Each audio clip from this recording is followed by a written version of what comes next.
everyone, my name is Lacey and welcome to my channel. So this is the third video I'm doing today. It's crazy and I'm kind of just doing this in case anyone is interested in what I do for work. So as you can see, I have like a background. So I am an online teacher and I teach with two companies. I teach with Q Kids, which is teaching ESL online, and that's thanks to them I got my start working online, but I do really love working for them. I also used to work for iTutor and I worked for them before I worked for Q Kids, but I actually decided to quit iTutor to work for Q Kids more often, I guess. It was really hard to keep up with both of them, especially because at the time iTutor wanted you to have like an iTutor background and I couldn't have that up for Q Kids. I didn't want to have to keep taking it down, putting it up, but now I just work for Q Kids. And then I heard about another company. I'm actually not going to talk much about Q Kids and iTutor because that's teaching English as a second language, and I actually do want to talk about Outschool, which is the program that I work for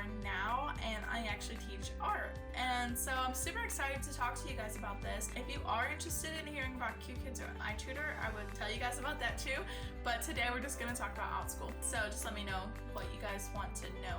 Also, if there's something I don't talk about in this video and you want to know more about, please just leave it in the comments below. I will answer you, or I'll make another video if I have to. So I'm excited to share this with you. I'm going to talk a little bit about how I got started on Outschool and kind of what my classes are. I can't go into like too much detail, but I definitely will if you guys are interested. Let's just get started.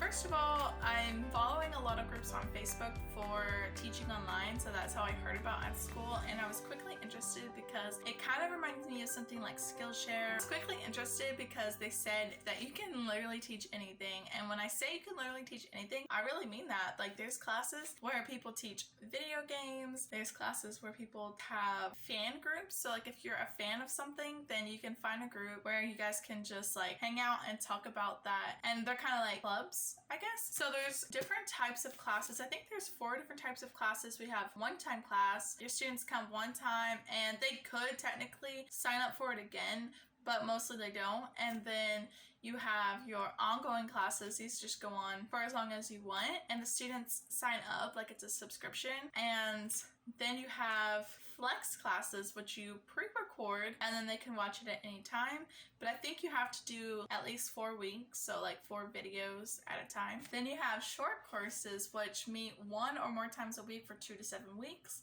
And then you have camps, which meet more than 2 times a week, like for a whole week. So basically when they pay for like that whole week, however many days. So let's just say we're going to meet Monday through Friday. We're going to do an activity, but usually like they're all connected. Future Lacey here. I just wanted to correct one thing. There are 5 different types of classes. They are identified by the length of the class. So technically flex classes aren't categorized with that. Flex is just a way to describe how the class is taught. Like you either teach it live online or teach it like pre-recorded. So the 5th type of class, which is identified by length of class, is the semester course. So they meet 1 or more times each week for 8 or more weeks, like a whole semester. So altogether we have the one-time class, short course, camp, semester, and ongoing, and I only teach one time and ongoing. That's not to say I don't want to teach the other types, I just haven't yet.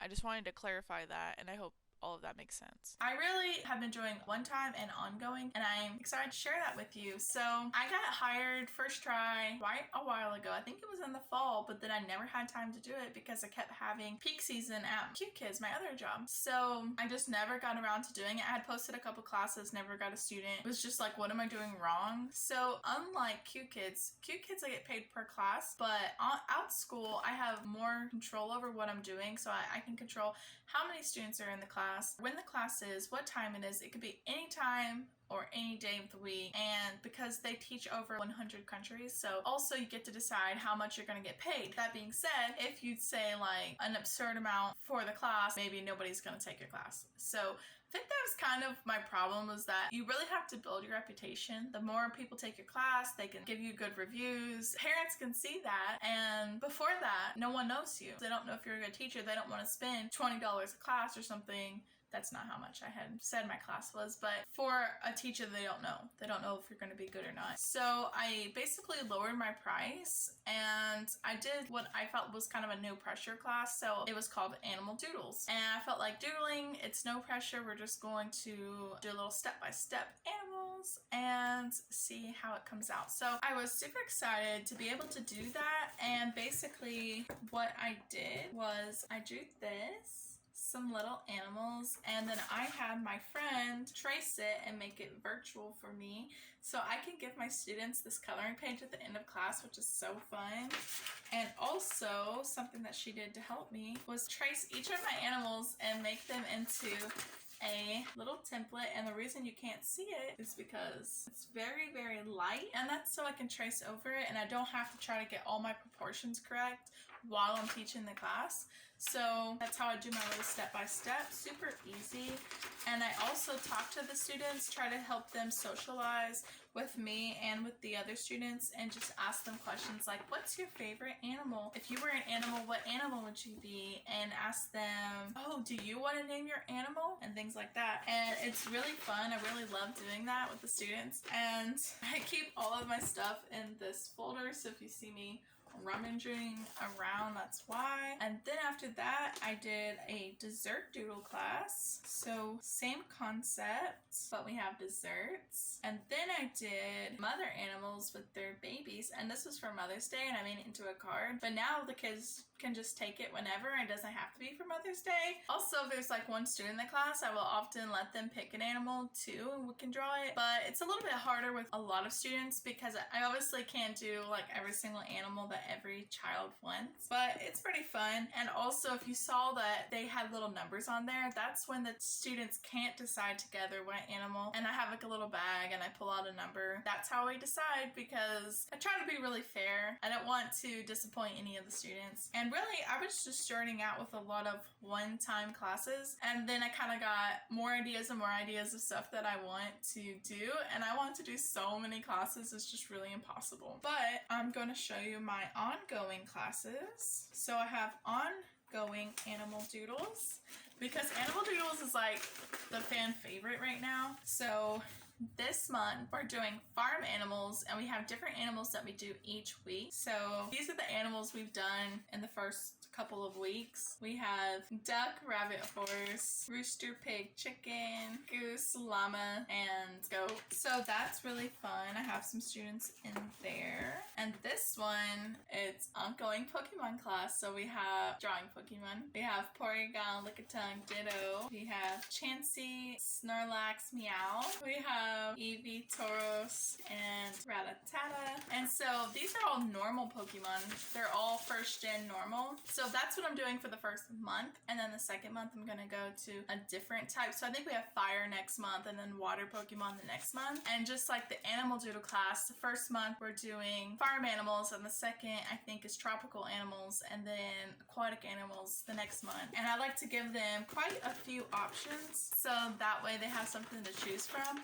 Okay, so here's a class that I haven't gotten to do yet, but I'm super excited, so I really hope people get into this class, and that is drawing Animal Crossing. So right now we are doing the lazy and the normal Animal Crossing characters, if you know anything about Animal Crossing, and I will show you the ones that I've done so far. So we have Tia, we have Flurry, there's Deli, Stitches, Meringue, Lily, Zucker, Walker, Etoile, Molly, Sherb, Filbert, and that's all. So all of these classes are just step-by-steps, and we just do as many as we can in the time that we have, and I just think it's super fun. Like, I really enjoy doing these, and I hope the students enjoy it too. And then I think the last class I'm going to talk about is just my pirate series. So I was going to do a camp, but I just thought that it was really hard for parents to agree to do every single class during the week. So instead I was like, you know what I can do is make them all one-time classes. So if you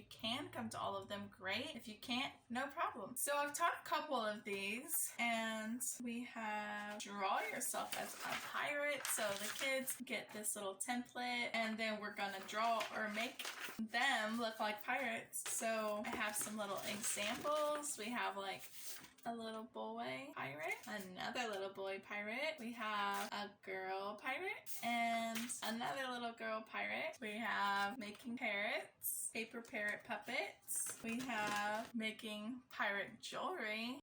We also have pirate doodles. And we have one last pirate class, and that is making this treasure trove decoration. That is super fun. If you guys are interested in seeing more about my classes or more about working with Outschool or anything like that, you guys can definitely comment below, and I'd love to hear from you guys. And I think that's all for today. Thank you guys for making it this far, if you're still here. And if you are, let's comment with an emoji. I couldn't find a pirate emoji, but there's like some beach emojis. There's one with like a little palm tree or a little umbrella. There's also just a palm tree emoji. Or you could do like a painting emoji for art, whatever you guys want. I had so much fun showing this to you guys. If you guys are interested, just let me know. I can help you guys get started, and I'll put my link below if you guys want to click it.